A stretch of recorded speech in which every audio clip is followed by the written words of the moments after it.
سبيك اب كانوا في ايفنت ساوند كلاش، كان في كام واحد حاضر؟ كان في حوالي 15,000 بني ادم.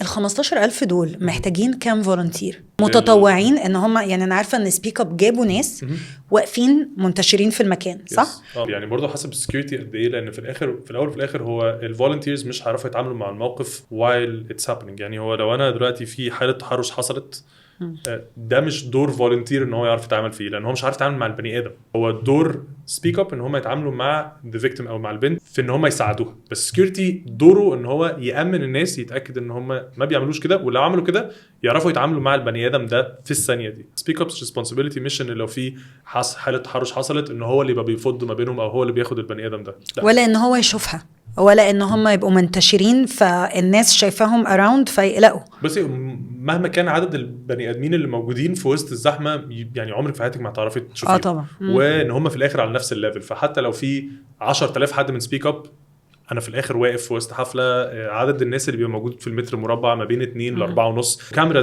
انا زي اكزامبل وريكوردنج، دي حاجه مثلا احنا اتعلمناها في الايفنت ده، ان احنا لازم يبقى عندنا تسجيلات. نورمالي ما كانش عندنا تسجيلات، نحط ما كانش بيبقى في كاميرات في المكان. في كاميرات في المكان، بس الكاميرات دي بتوريكي لو في حاجه بتحصل مش متسجله. بالظبط. والكاميرات دي بتبقى محطوطه في اماكن بعيده، فانت شايفه الخناقه الكبيره. بس لو واحد وواحده حد بيعمل حاجه on that level، ده ما بيطلعش.